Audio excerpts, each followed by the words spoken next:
Matamu Tu. Welcome back to the Matamu Tu podcast. Tumerudi. Can you imagine? We are back with a slightly new format for you guys, so don't worry that it's not the same way it used to be.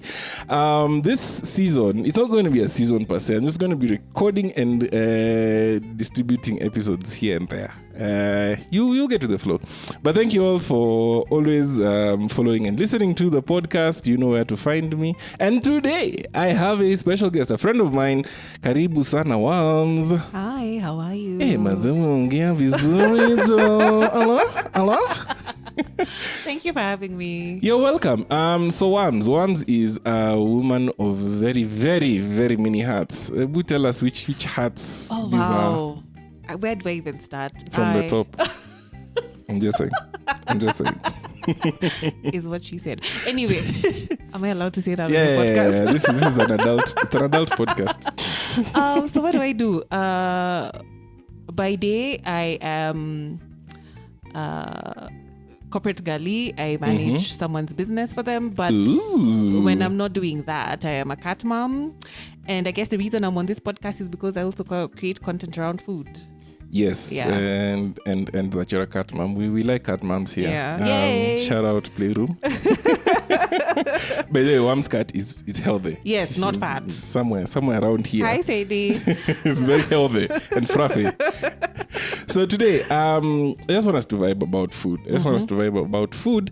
And I'm going to ask you just a couple of questions if you don't mind. And let's start with what is the name of your content creation area? Oh, I have an IG page called Pilaungery. Ooh. So named because I am a girl from the mountain and we get a lot of shade about the food that we prepare.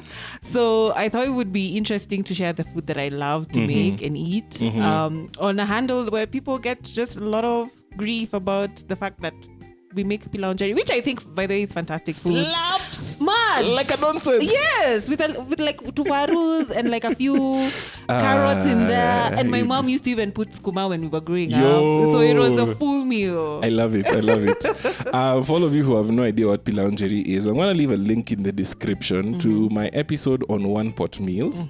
We went into a very deep exposition on pilaungery and other forms of pilau. Yeah. But before we go back into your page, somebody has just reminded me. I don't know, is it called pilau at the ambo, or what is it called? Pilau, and then you put omena. Oh no, that's a thing? It's a thing. No. It's terrible. It's a thing. Oh my God, burn it down. Oh my God, that is not a thing. Kill it before it lays Oh eggs. my God, I never want to see that. But what? If you think about it from a flavor perspective. No. Listen. Wait, before you listen. Think about it from a flavor perspective, right? Because what are the strong flavors coming out of pilau? You have your cardamoms, your cumins, a bit of your cloves, a touch of star anise for those who are fancy. Have you ever had a nice omena stew? Yeah, and it had none of those things. No. That has some of those things. Because like a cumin could work, right? A little sprinkle, yes, but then adding cardamom and then now. It could I'm just saying. No. Wait, I think for me, a good pilau, anything, the components need to also work with if it's rice and a stew. So if you could have pilaungery that has potatoes, can you do potato stew and rice? Yeah. Yes, that would work. But which day are you going to eat rice and omena? It depends with where you are. Oh God, no. Okay, that is not a thing. before my podcast gets cancelled. I don't want to get cancelled Rice and omena, really? I'm judging you. Okay, please do. So, tell us about when did the page start? Is there any like incident that really just sparked and you're like, you know what, I'm gonna do this? When did the page start? I want to say 2 years ago. I've been thinking about it for a long time because I saw a lot of hate on Twitter about pilaungery, and I used to find it so amusing. And I used to say I'll start a page called Pilaungery just because. Just because. I like food and people keep saying that we can't cook for shit, and I'm so annoyed. But then there's this meme that I saw. There were kids in a sitting room that was flooded. not in a sitting room, in a classroom that was flooded. Yes. And instead of people having a conversation about the fact that children are in a flooded classroom trying to, the caption was when a Kikuyu kid opens their lunchbox in class. And I saw that beam. I was so mad. But it was funny. I was so mad. It was funny. It was funny, but I was so mad because I'm like, I am so tired of the Kikuyu slander. I hear you. And some of our food is terrible, especially when you go like to Central. If you go food, home, yeah, like it's terrible. But I just wanted people to see a different way of food and mashakura, right? Yes. And just to demystify Kikuyu food. I don't cook primarily Kikuyu food. I hear you. But I just wanted a Kikuyu babe to cook without it being beef. You so know? My question comes, how was your food experience growing up? Was it mashakura or was it more exploratory? It was fantastic mashakura. Interesting. Yes. It was my mom was the queen of efficiency. And I think a lot of people don't understand that Kikuyu food is terrible because Kikuyu women are trying to be efficient. Yes. Like, if I'm going to feed 5 of you, it's going to be a one-pot wonder that's going to nourish and feed all of you. I don't have time to have 3 different pots going on at the same time. That's for sure. Yeah. It's all about efficiency, making the most of the fire, of the time. Yes. Yeah, I want you guys in bed by 7:30. So, I need to feed you. But my mom was the quintessential cute mom, but her food was delicious. Like when people used to hate on pilau njeri, I had fantastic pilau njeri when I was growing up, and it made sure that I ate on time, right? And also, I think that she used to make fantastically. That peak mashakura is matumbo with matoke.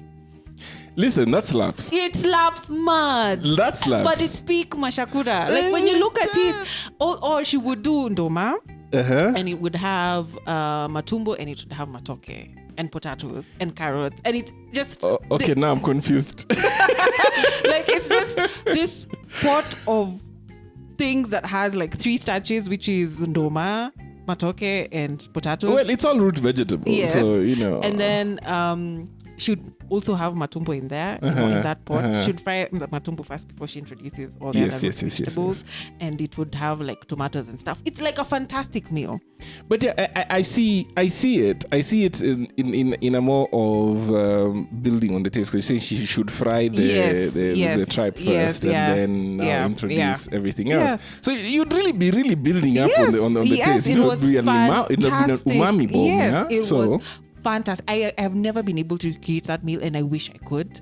Another thing we ate a lot was, nowadays tumbukiza is so fancy, but I grew up eating tumbukiza and we used to call it kasuba when I was growing up. But it was a thing that my late brother was fantastic at making, and it was a thing that we really looked forward to. Like on a lazy Saturday, we just have an open fire and you just throw everything in a big pot and make tumbukiza and ugali, and that was it. So we grew up with mashakura, but it was fantastic mashakura. Okay. I see it. I see it. Yeah. So how does that then now link to your own experience with cooking? Like, okay, you've been brought up in an efficient kitchen. Right. Yeah. I think when I was growing up, I wasn't good at a lot of things. I wasn't good I wasn't good at school. I was terrible at school, and I used to get into trouble a lot with my folks. But cooking was the one thing I could do, and I wouldn't get into trouble. It was a healthy way of me spending my time instead of reading novels. My dad used to complain about that a lot, and watching TV. Yes, especially watching TV. Yes, hence the glasses, I'm told. But so I just developed this interest in cooking, one, because I couldn't get into trouble when doing it, but then the food, like getting ingredients that look absolutely different from each other to work together and produce a meal that people enjoyed. For me, it just opened up my eyes. Yes. And then surprisingly, I used to write my own recipes by hand. Not my own, like if I saw a recipe somewhere that I liked, I'd write it out in an exercise book, and I still have that exercise book. My mom apparently saved it and gave it to me a while ago. I'll show you later. Okay. But yeah, that sort of developed my interest in food. Like I just started appreciating good food, different food. Like I wanted to try things that my mom hadn't tried. Like we didn't eat a lot of fish, but when we were able to get the fish, I wanted to try something different, not just a stew. And so that sort of developed and it stuck with me through the years. Obviously, when I was in my early 20s, I was dead broke. Yeah, of course. So then I had to get very innovative with the creative. food. Yes. Nilikwa creativity buyer. Because I used to live in South Sea. So the Somalis used to bring like that cheap tuna. I had to figure out how to make tuna. Oh, like, lovely. Tuna stew with rice. Oh, okay. Yeah. Okay. Yeah. Okay. I am okay. Yes, Somali tuna is that cheap. I don't know where they bring it from, but I think it's canned in Oman or someplace like that. But yeah, I used to, I had to get very innovative around food. One, before, because to get me out of trouble with my folks. But then now it became a necessity because I had very limited resources, but I needed to also nourish myself. And then after that, it became, I'm not rolling in the money right now, but now it's more, can I experiment? What can I try? Yes. I've watched a YouTube video. What can I try at home and how can I make it my own? Your own thing. Yeah, that's sort of my journey. As a side note, the cat heard the word tuna and came running. So anyway, let's segue. Of those creativities in your early 20s, what is one that has really stuck with you through? The tuna. Interesting. Yes. I don't make it as much anymore. I don't know why, but I used to, like, you get canned tuna and like make it in a sauce, like the way you would do eggs, because I'm not big on eggs. Okay. But the same way you do that egg stew that every bachelor knows how to make. Except me. I was like, I don't know. What are you doing with those things, man? Yeah. So instead of doing that with eggs, I do it with canned tuna. Ah. And sometimes if I want to get fancy, I'll put like pineapples in there. I know there are people who say pineapples don't They're work. not supposed to be cooked. I know. They've never eaten. When people say that, have they never tried a pineapple upside down cake? They probably have, and they probably didn't like it. What? Or a pineapple crumble? Or a Hawaiian pizza? Oh my God! I love the hate, but I think Hawaiian pizza is the best pizza ever. It's the bomb. It really plays on sweet and sour and salty. It's the perfect combo. It's what you need. Yeah. Oh my God. Yeah. Okay, we're going to get cancelled because of that one. But yeah, the tuna and rice has stuck. Okay. Yeah. Okay.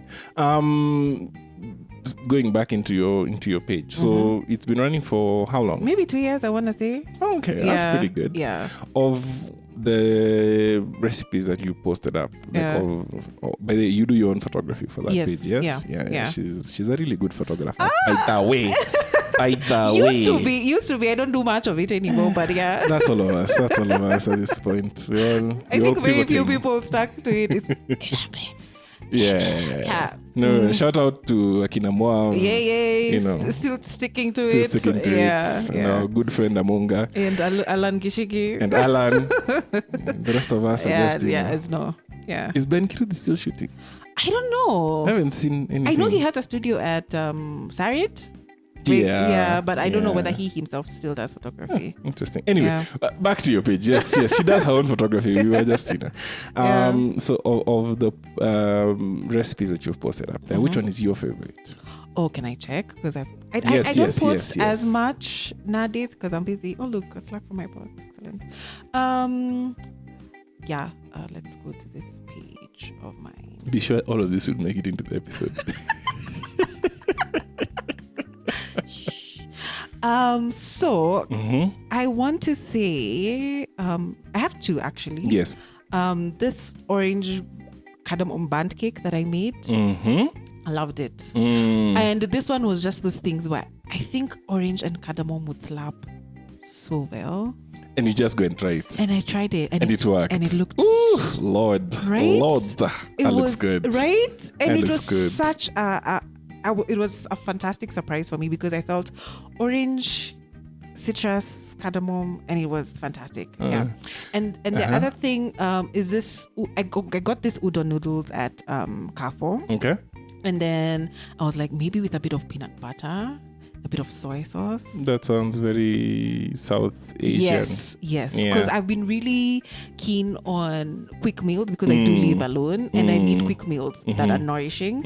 And so noodles for me, for the longest time, were Indomie.